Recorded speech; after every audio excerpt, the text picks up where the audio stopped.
Assalamualaikum warahmatullahi wabarakatuh. My name is Nadia Rahma Fitri, and in this video today I'm gonna explain about topic 8. And in this week, this topic is talking about discourse analysis. So, analysis of a discourse.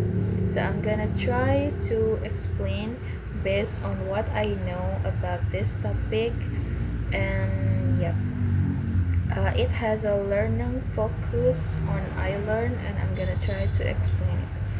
So, the first one is a language beyond a sentence. So, what's that mean?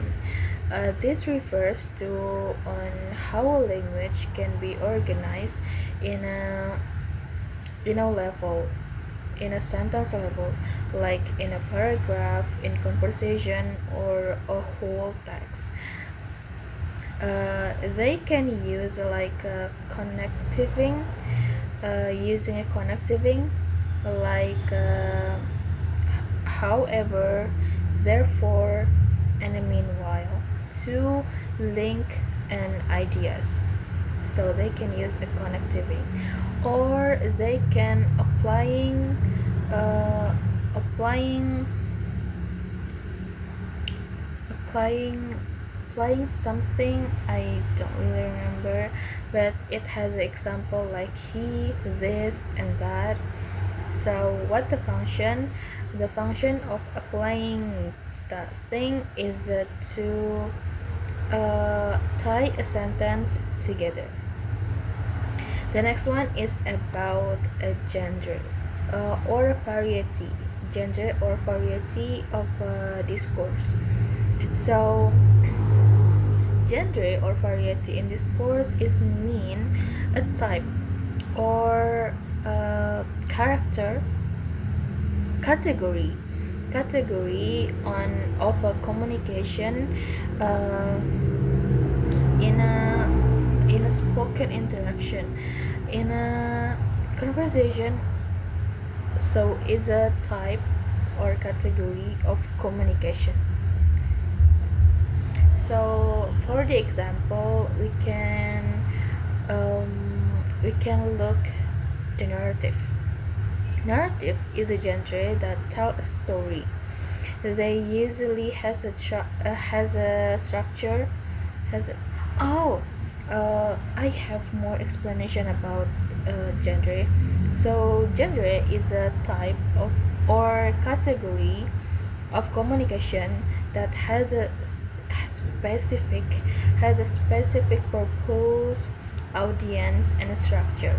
So that was a genre or a variety of a discourse. So the first one that I said before is narrative. Narrative is something that tells a story and usually has a structure like uh, orientation, and the second one I forgot it, and the last one or the third is a conclusion. The next one is argumentative. Argumentative is a present claims, present claims, and usually it has a structure like thesis, arguments, and conclusion. The next one is a conversational. Conversational. I'm not really sure about the name, but it like is like a informal spoken interaction. So they just has like a greetings and something like an informal just use in a daily spoken, something like that.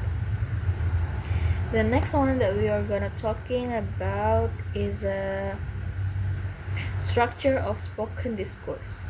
So what is spoken discourse? Spoken discourse is something that we use to talking to another person,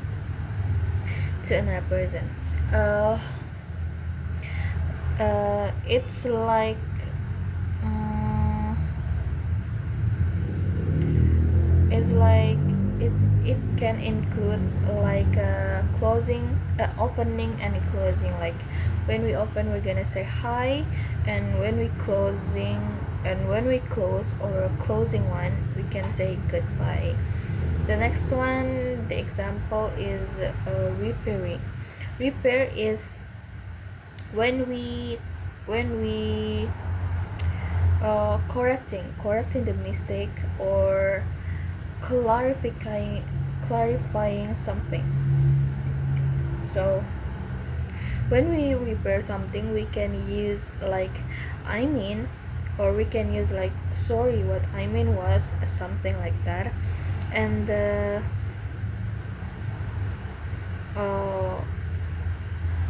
the next one, I don't know, I forget about it.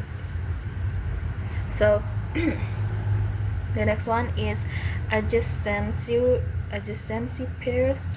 Adjacency pairs, I don't know how to pronounce it, but yeah, adjacency pairs is like uh,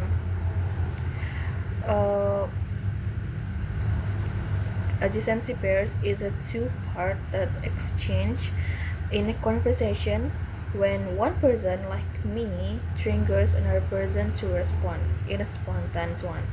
So for the example, I like to give greeting and greeting. When we greeting a people would greeting back to us. Like when I say hi to people, that people would say hi back to me. Or the next one is like question and answer. When I am ask a question to a person, that person will answer me. Like when I ask where are you going, that person will answer like I'm going to school, like that. The next one is offer and acceptance or refusal. Is like when I offer something to a people, that people can accept or refuse my offer. Like when I say do you want a coffee, that person can accept, like saying yes for sure, or they can refuse me like no thanks, something like that. The next one is uh, complain and apology. So complain and apology is when we complain to someone, that someone would apology to us. When I say like you're late again, that person would say like, oh, I'm so sorry, yes, I'm late again, or something like that. The next one is a structure of written discourse. So written discourse and spoken discourse is really different. Written discourse is like a planned, organized, and a permanent, not like spoken discourse. Spoken discourse just used like in daily activity, but written discourse is like a more formal, yeah, something like that, a formal one. They can use a perfect grammar, but in spoken discourse they do not use like a strict grammars. They just use like what we say it, I don't know, but they don't have a strict grammars, different to written discourse. Written discourse is use a grammars one, or they can use like a pronouns, connective fitting, and something like that. For the example is a thesis. Thesis has a titles and has a body. Body is a thesis, and they have arguments and a conclusion. So that was a written discourse. So it's a more